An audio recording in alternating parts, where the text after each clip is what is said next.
them the truth. Don't give me, they're just living their truth. Let God be true and every man a liar. In other words, if it doesn't come from this book, it's not true. Today, we discuss the dangerous and derogatory people. According to Google and YouTube, you'll find that particularly funny. Plus, we will examine the dangers of the Declaration of Independence. Yes, you heard that right. And liberty is dying in order to save you from a disease that has a 0.25% chance of killing you, thanks to Uncle Joe's mandates. Welcome to your favorite night of the week. This is The Deep End on Tim Hatch Live.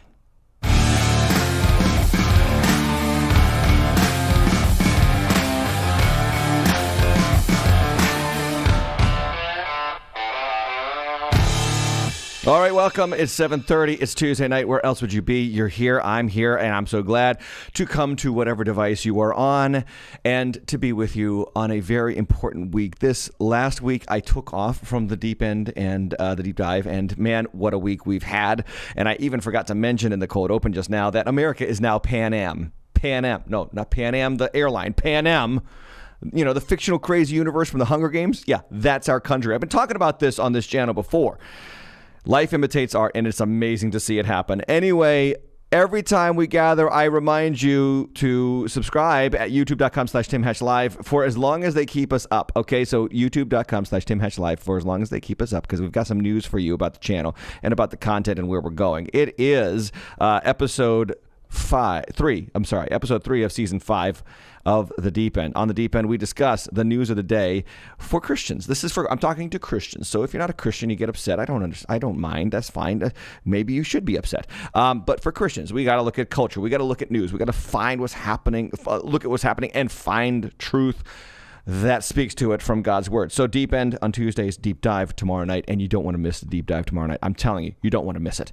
Now, today on The Deep End, we are going to do a brand new kind of humorous, kind of on the nose segment. It's called The Deep End Disclosure, and we filmed it ahead of time, and I want to play it for you now. Check this out, Deep End Disclosure.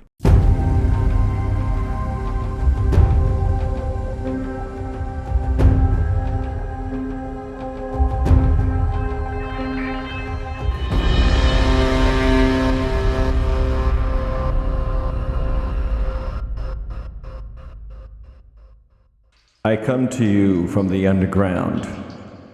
That man on the screen has been deemed dangerous and derogatory. Dangerous and derogatory. Yes, that's me, your humble correspondent of Christian news, letting you know the truth in the age of lies. Me. I know, I look scary, don't I? Well, who has done this to us? It is, of course, the cultural gods of Google and YouTube. They have flagged 2 of our ads for dangerous and derogatory content. Ladies and gentlemen, be careful of listening to this channel. It could cost you freedom. Dangerous and derogatory. Now, while we have been labeled dangerous and derogatory, a father in Canada was jailed for 3 months and spent 23 hours a day in solitary confinement. For what? For the cultural sin of misgendering his female daughter, his biological female daughter.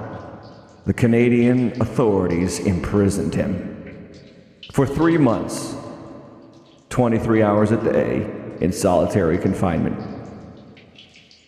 Don't cross the gods of the Alphabet Gang.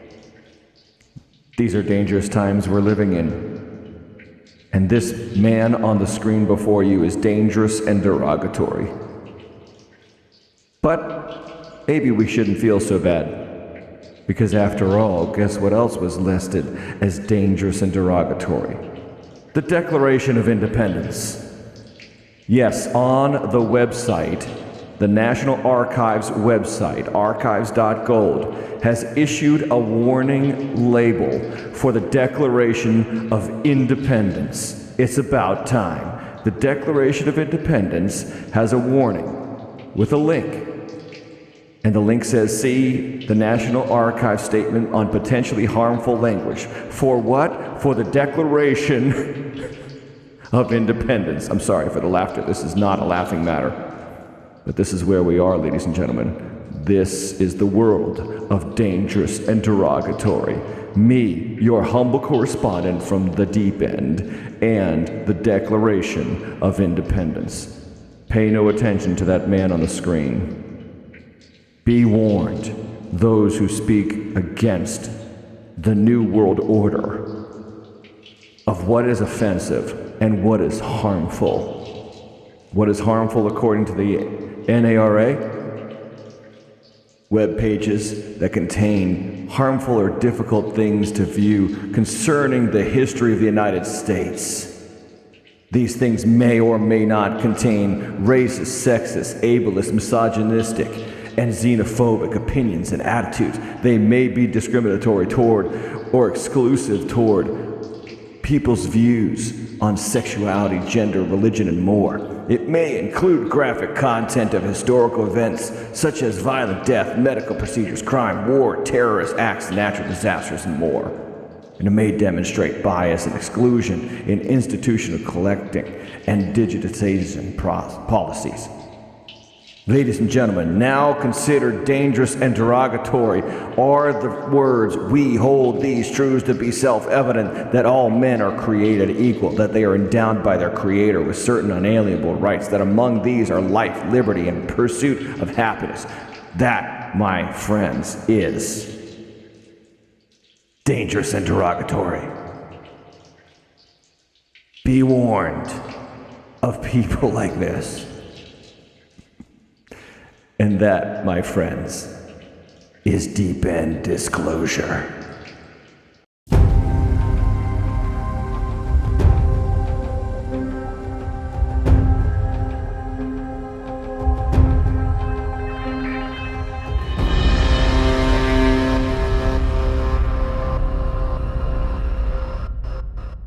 So there you go. That's the first episode of Deep End Disclosure. Hope you like it. Hey, let me know in the comments where you're watching from. I always like to hear it. Let me also know, what's the device you're watching us from? Is it your phone? Is it a tablet? Is it a PC? Is it a Mac? Is it a Apple TV device? Where are you watching us from? Love to know in the comments. Drop me a line as well. Okay, so yes, the Declaration of Independence. Is that not crazy? This has to now have a warning label.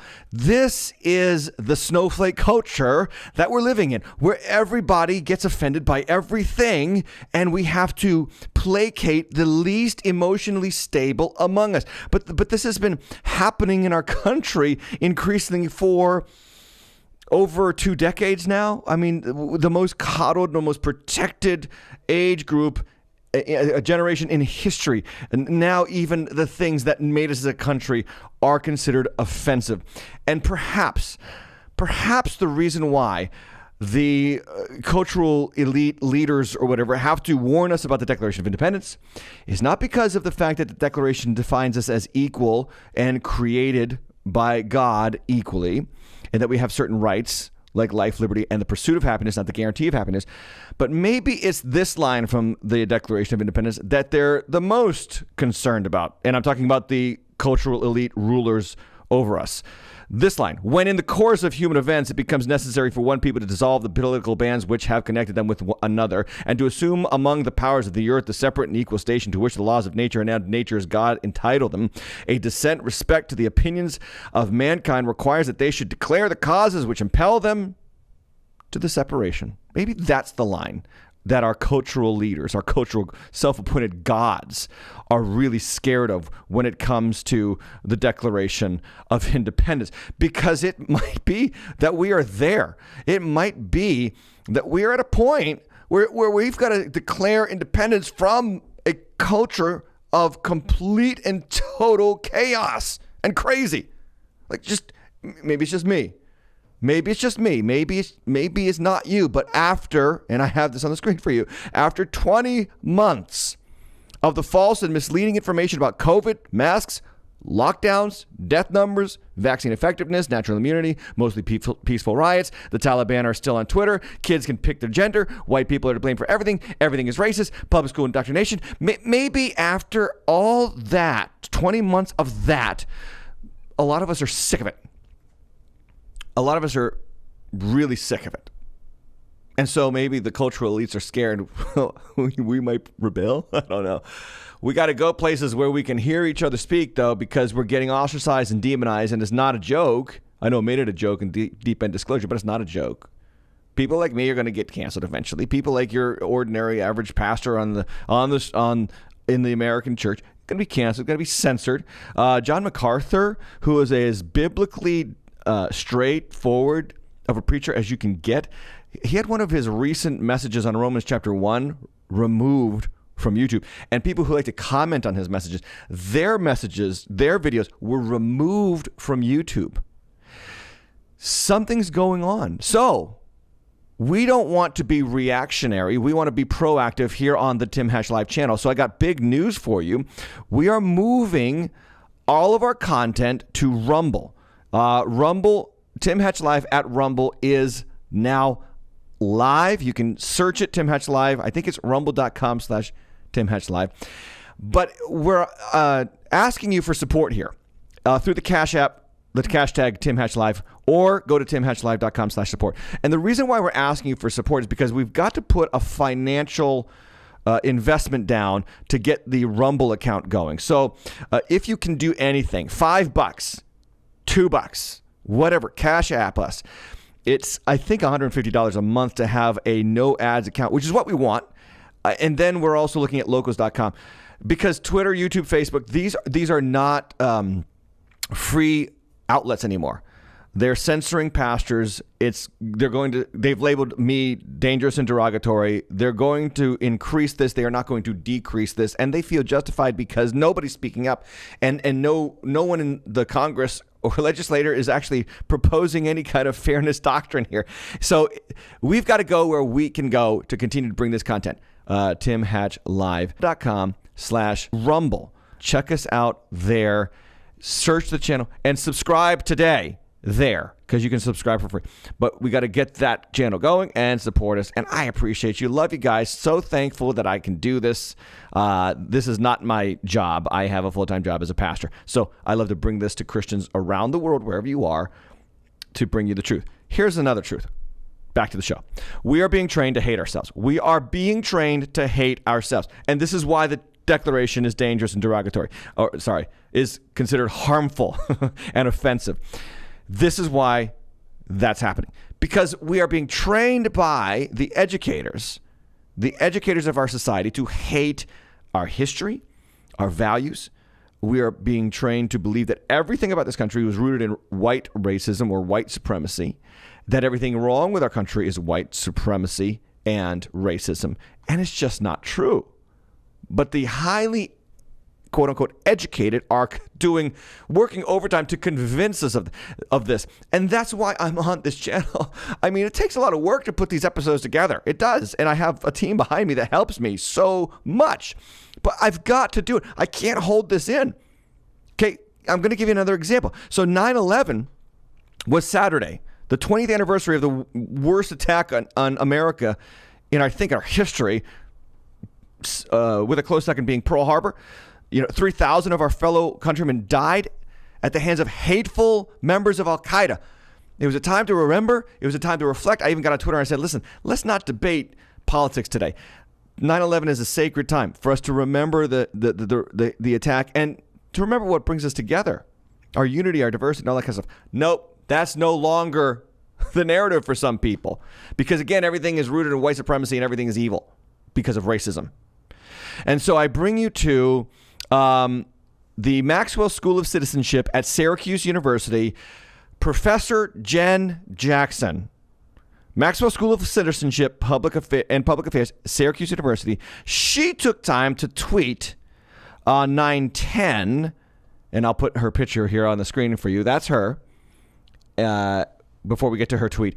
She is an affiliate of the school, and she is a women's and gender studies affiliate. She's an African American studies affiliate, and she is an LGBTQ studies senior research associate. Again, all the constant combination of African American studies and LGBTQ studies, constant. It's never ending because the secularists have to tie those two things together because they have to lump Christian faith and the Bible in as the enemy of our culture. So anyway, Jen Jackson, who is a noted professor, tweeted out on 9/10, right before 9/11, the following. We have to be more honest about what 9/11 was and wasn't. It was an attack on the heteropatriarchal capitalistic systems that America relies on to wrangle other countries into passivity. It was an attack on the systems many white Americans fight to protect. Man, unbelievable. This is what now passes as intellectualism. This is now what passes as educated. You see where we are in this moment, and that's why I do this channel, because we have to speak up, we have to fight back, we have to get the news out. That's what Deep End News, that's what all this stuff is about. So I'm just glad that, Jen Jackson cleared up for us the fact that we weren't attacked because of our Christian origins, which I talked about on this channel a couple of weeks ago. We were attacked by Al-Qaeda. The documents show because of our Christian origins and our Christian philosophy. No.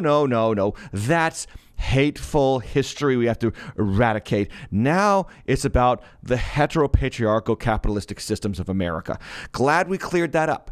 Jen Jackson, because I thought it was the freedom and liberty of this country that is the result of the Christian and biblical Judeo-Christian values that our country's founded upon that lead to women like you being given a tenured, notable position at an institution of higher learning. See, I thought that is why they hated us. But evidently, the country that allows you, a woman, promoting LGBTQ studies in a noted university and probably a very well-paid tenured professor, the reason why they attacked us is because of our heteropatriarchal capitalistic systems. All right. So she tweets this out, and there's outrage across Twitter. And as they always do, these cultural redefinitionists, these historical revisionists, okay, she immediately blocks her Twitter page. Now she's protected. And with 33,000 followers, she couldn't take the heat. See, this is what's happening in our country. This is what's happening in the cultural conversation. We are also being told that the good guys are the bad guys. We are being told people like me are the bad guys. We are being told that pastors and biblical teachers are the bad guys. And we're being told that the Christian philosophy that undergirded the Declaration of Independence, the Bill of Rights, the Constitution of the United States. Look it up. I'm telling you the truth.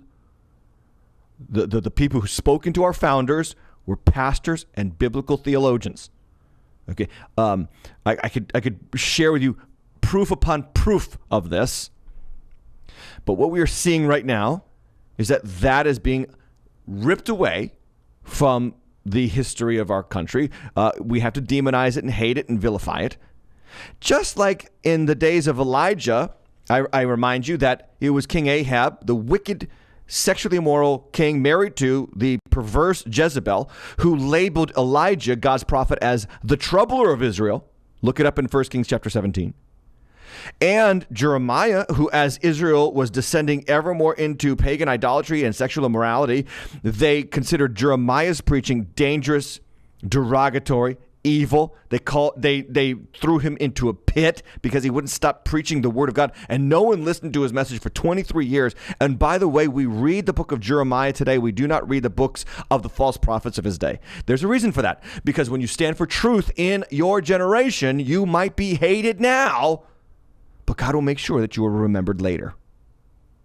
And we've got to fight these lies with truth. We've got to fight with better information. And parents, I want you to turn to two sources. The 1776 report, which goes back into the history of our country and shows you that our founding was not 1619. That's not true. That publication has been discredited by so many academics, it's not even funny.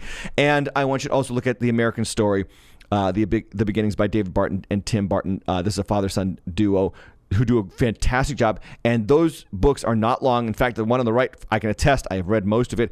It is not long, and it's not a hard read, and it gives you the real history, good, bad, and biblical, of the America that we know.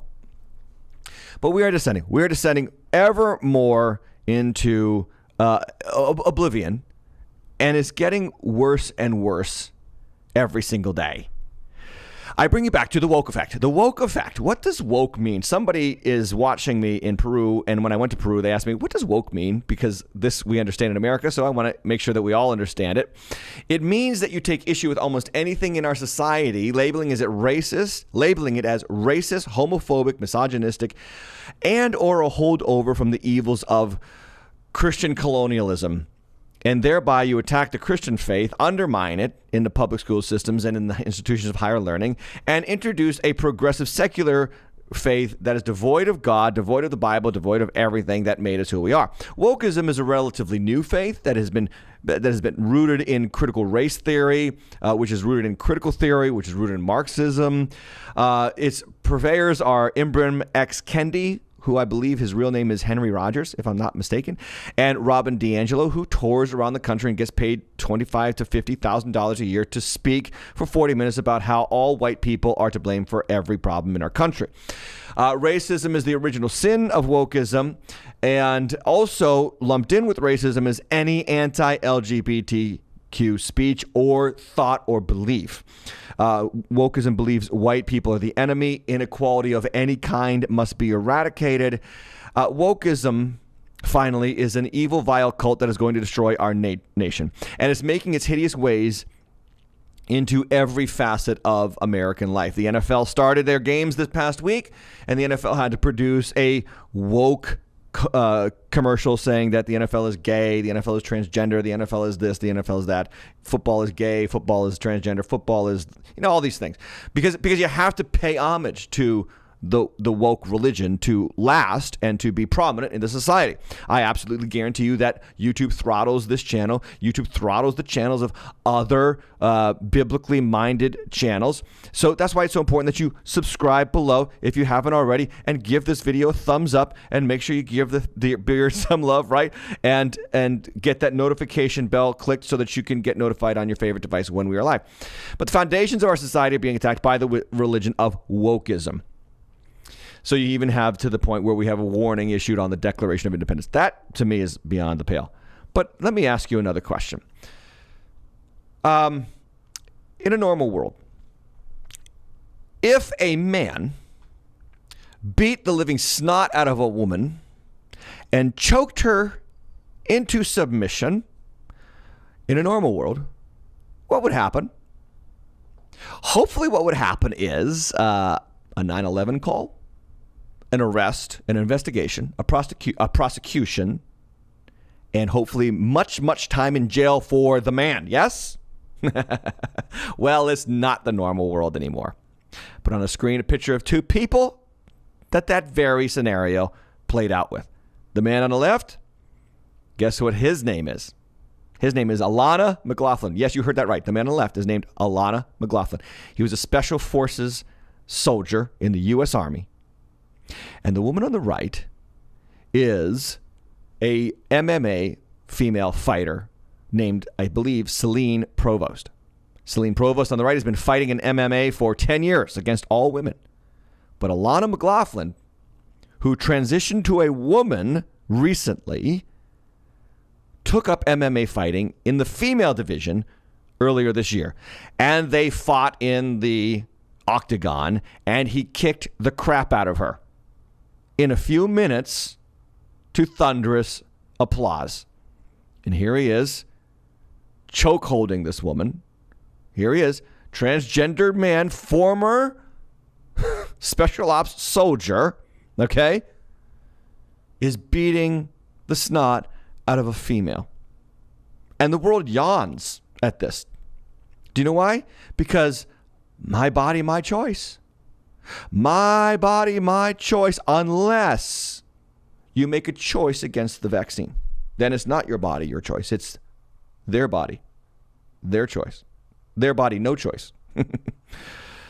So this is wokeism. This is woke. Make no mistake, because there is a constant conflation, we've already talked about this, of the evils of racism, which we have to acknowledge and fight against, and the pro-LGBTQIA indoctrination upon our citizens, children, everybody. These have to go hand in hand to undermine the biblical underpinnings of this country. And the freedoms that the progressives keep pushing on us, it's amazing. As they keep pushing their weird craziness on us, they keep taking away freedoms for the rest of us. And by that I mean the mandates are coming. The mandates are coming. Where is Paul Revere when you need him? Where is the brave soldier to ride out triumphantly and warn the country against governmental overreach? Because it's coming to America. Now, right off the top, 49% of the citizenry believed, at least as little as a month ago, that it was an unacceptable infringement upon your personal rights for vaccine mandates. This is important that we acknowledge. 49% a month ago of Americans believed that it was an infringement upon your rights to mandate the vaccine. The reason why we've gotten to mandates, let me explain this, is because of the incredibly duplicitous, conflicting, sometimes completely contradictory messaging around this disease from day one. From day one, we have had conflicting reports about what this disease really is, how many are actual deaths, and what it's really doing to the young, to the old, to those with pre-existing conditions. We've also had contradictory messages around masks, around the efficacy, of alternative drugs and solutions. We've got Fortune 500 companies making billions on these vaccines. We've got no accountability to those who continually change their opinion about what should and should not be done. This is where we are. Like, no accountability. Speaking of no accountability, the mandates have now come down from President Biden, who originally said this. No, I don't think it should be mandatory. I wouldn't demand to be mandatory, but I would do everything in my power. Just like I don't think masks have to be made mandatory nationwide. I'll do everything in my power as the President of the United States to encourage people to do the right thing, and when they do it, demonstrate that it matters. All right, so that's what he said in December, right after being elected, and now last week he said this. We've been patient, but our patience is wearing thin, and your refusal has cost all of us. This is not about freedom or personal choice. It's about protecting yourself and those around you. Now, again, back to the conflicting messaging, because again, first it was no mandates, now it is mandates. The conflicting messaging. Go back to the beginning of the pandemic when we were told that people who died of other causes, but also with COVID, were counted as a COVID death. Remember those? Remember those numbers? Those incredible numbers? The nursing home scandals in many of the northern states, where they actually put people in the rooms with COVID who had the most susceptibility to it: the elderly, the aged, and the infirm. And what happened to the normal flu? Where is the normal flu? It's literally gone. It's been gone for 20 months. It used to come around every year. It's been gone. And then remember when the talking heads on the news who hated the former president said that a vaccine by year's end was lying and misinformation? That's what they said. They said there was no way it was going to come out before the year's end. It came out before the year's end. It came out 2 months before the year's end.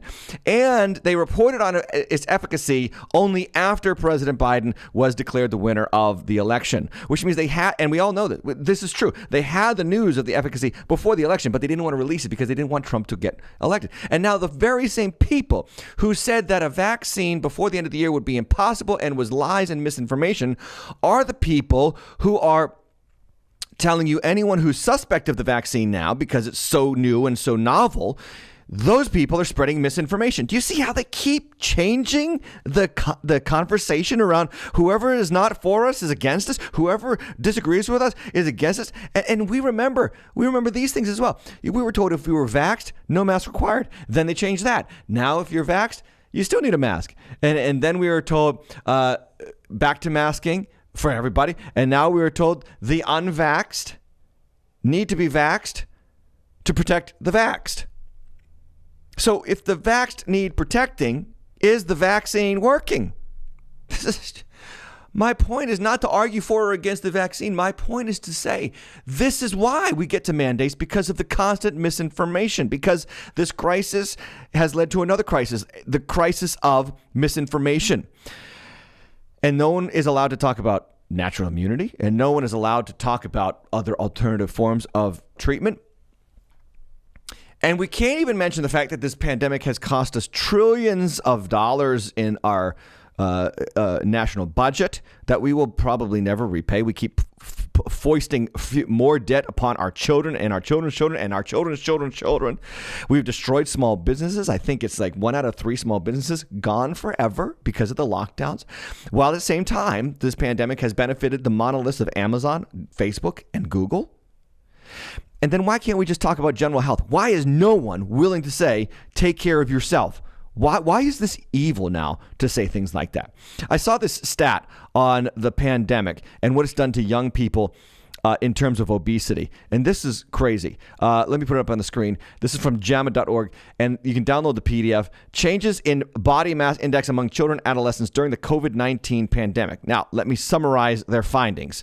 That over the course of the pandemic, overweight or obesity increased among 5 to 11-year-olds from 36.2% to 45.7% during the pandemic, an absolute increase of 8.7% and relative increase of almost 24%. So we locked down playgrounds, we locked down parks, we locked down schools. Restrictions are making our kids physically fatter. And when you get fatter, you get more unhealthier. Shut down the world, there's a consequence. Meanwhile, the facts are these: 188. What's that number mean? 188? 188 total deaths out of the 40 million cases of COVID in the U.S. for children ages 1 to 14. 188. Someone posted this on Twitter, and I know it's going to offend some people, but they posted this on Twitter. This is a picture of people getting the vaccine. They all have something in common. and the commenter put, or the Twitter post put, healthy people making healthy choices. Yes, that's healthy people making healthy choices. When can we talk about diet and exercise? Why doesn't Fauci be a good doctor and say every doctor in history has told their patients diet and exercise, but this guy, no? Because here's why. We are a country, we are a people of rights and privileges and zero responsibilities and obligations. We want everybody to fix everything for us. So now the government has to force mandates upon the unvaxxed so that the vaxxed, the precious chosen vaxxed, have to be protected from you evil people. They've got all the rights and privileges, and now you have to have the responsibility for them. And there's no demands put on anybody anymore. We are a country that is coddled. We are a country that is losing its will to fight, to take care of itself, to take responsibility for itself. Now, this has been happening for many, many decades in this country. It's just getting worse and worse. And now we're seeing it in blatant display. And when you talk about diet and exercise, now you're actually shamed for talking about that. I bring you to a woman on TikTok. TikTok always has the craziest stuff. Skinny-splaining is a thing now. I kid you not. Skinny-splaining. Watch this. Can we talk about how irritating skinny-splaining is? I am so sick of thin people coming into the comments of mainly fat women's videos and explaining the concept of walking as if we've never done it before. Like, Miss Thing, I have hiked all over the world. I don't need you to explain to me that walking is a form of exercise. And unless or until a fat person explicitly states that they would like advice on these topics, you need to stop assuming we don't have the knowledge. It is so belittling, and I would really love to see it stop. So now you can't tell somebody that they're overweight or that they should exercise because that's skinny splaining. Do you see what we are? We are a country of people who reject any form of authority over us. Now, you want to tune in tomorrow night because this is one of the signs that the scriptures give us in Romans chapter 1 that God has abandoned a nation. Don't miss tomorrow night. One of the signs that God has abandoned or God has handed over a nation to its own evil ways is when people refuse authority, when people refuse any kind of restriction on their personal choice and freedom. And that's where we are. So today we have a country of people who say, I need the president to make you get a shot to protect me from a disease my shot can't really protect me from. Yes, that's where we are. So my question now, let's get this out in the open. What do I do about mandates? Pastor, you're firing me up here. I'm kind of upset about everything now. I just want to move to the ocean or move to some private island and live out my days there. I hear you on that. I'm here to advise you now. So we were told no mandate. Now we're getting this weird kind of workaround mandate. It's not an official mandate. This is how he's going to get around saying that he didn't lie and mislead, because he's empowering OSHA, the company that's supposed to protect workers from danger. He's empowering OSHA to enforce this kind of weird mandate on companies for companies of 100 employees or more to force their workers to either get vaccinated or get weekly tested. So now this comes down from the president, and no one on his side is saying a thing about the constitutionality of this. No one. And I'm old enough to remember, and this is the duplicity here, I'm old enough to remember when George W. Bush was trying to get the Patriot Act passed. Remember that? This vile piece of legislation that right-wingers pushed on this country as a measure to, quote-unquote, save lives. It basically allowed the government to spy on your private life. This is a huge civil rights issue. And the proponents now of the vaccine mandates, if you rewind the clock 18 years ago, they were huge opponents of this governmental overreach into your private life. Now, because they have the power and because they're scared of the mega flu, now they're all for governmental overreach. And I bring you to how Hollywood is constantly used to manipulate you because you don't realize how often this is, but Hollywood is continually used. They are willing vassals of the cultural elites to prod you into compliance and shame you if you don't. Coming out in 2005 was the third installment of the Star Wars prequel movies, and it was the one that everybody was waiting for because it was when Anakin becomes Darth Vader, and really, you watch 3 bad movies to see how Anakin becomes Darth Vader in the last 15 minutes of the third one.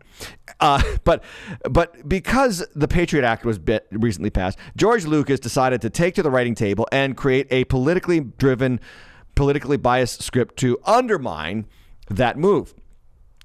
And so there's this scene where Senator Palpatine becomes Emperor Palpatine, and there's a line in the movie spoken by Padme, Anakin's love interest, that liberty is dying, and it was dying, and this was a targeted scene at George W. Bush and the Republicans for governmental overreach and the eradication of personal liberty. And I have the clip because it's just so funny. Watch this.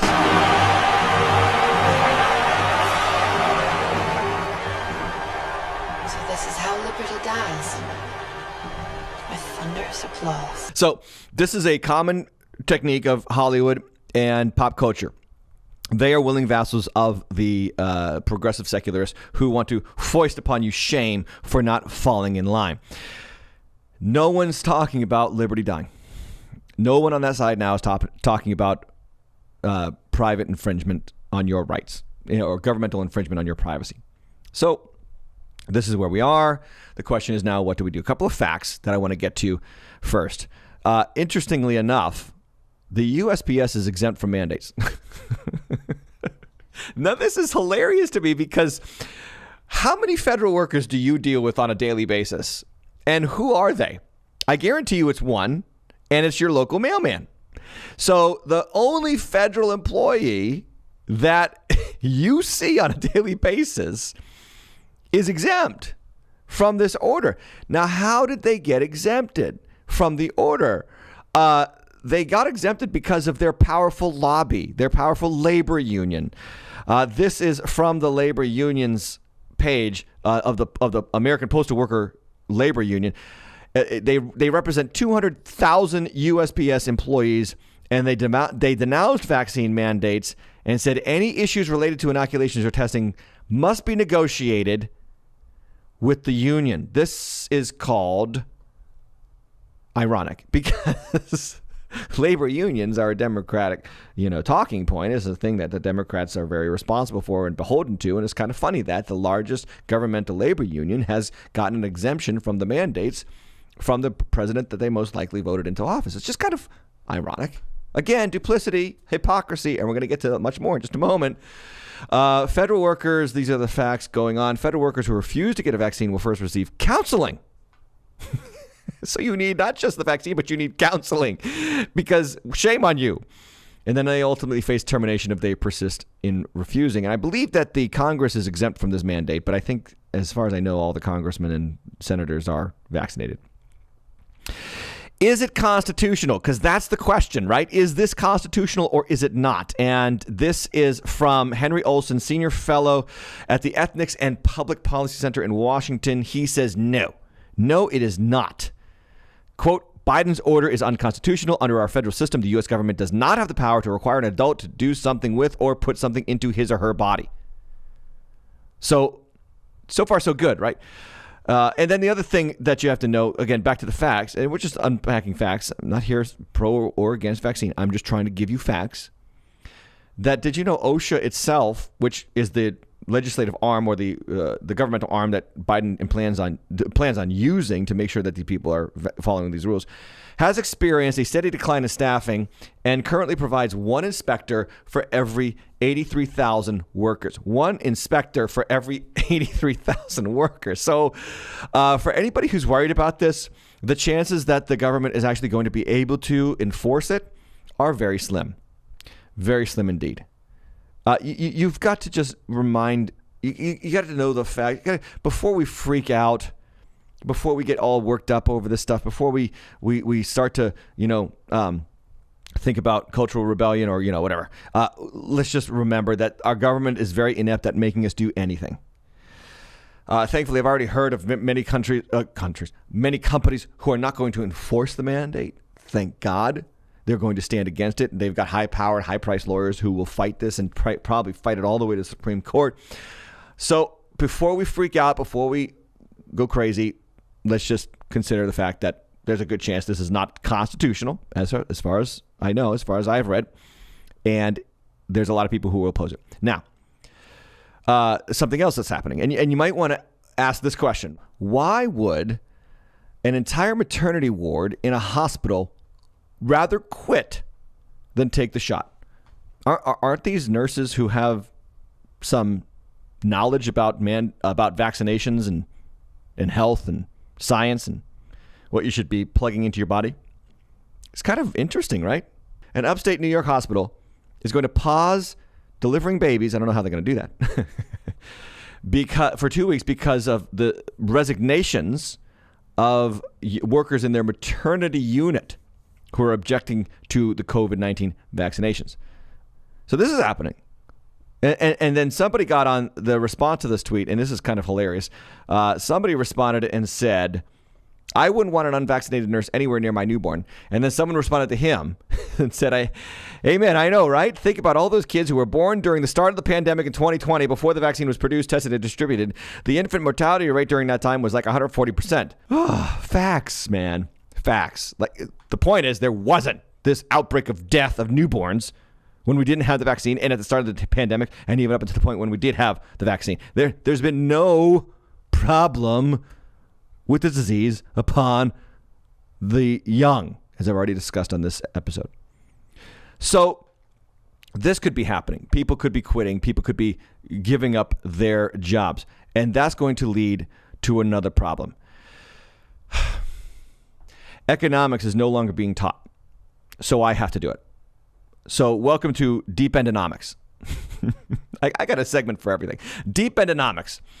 Right now, there's a current labor shortage, and I know this firsthand as an employer myself. There's a labor shortage. We at our church are trying to get people hired, and they come for an interview, and they never respond to the job offer. We've tried to hire several people. They just ignore. Do you know why? Because of the insane amount of extra federal benefits they're getting by not being employed.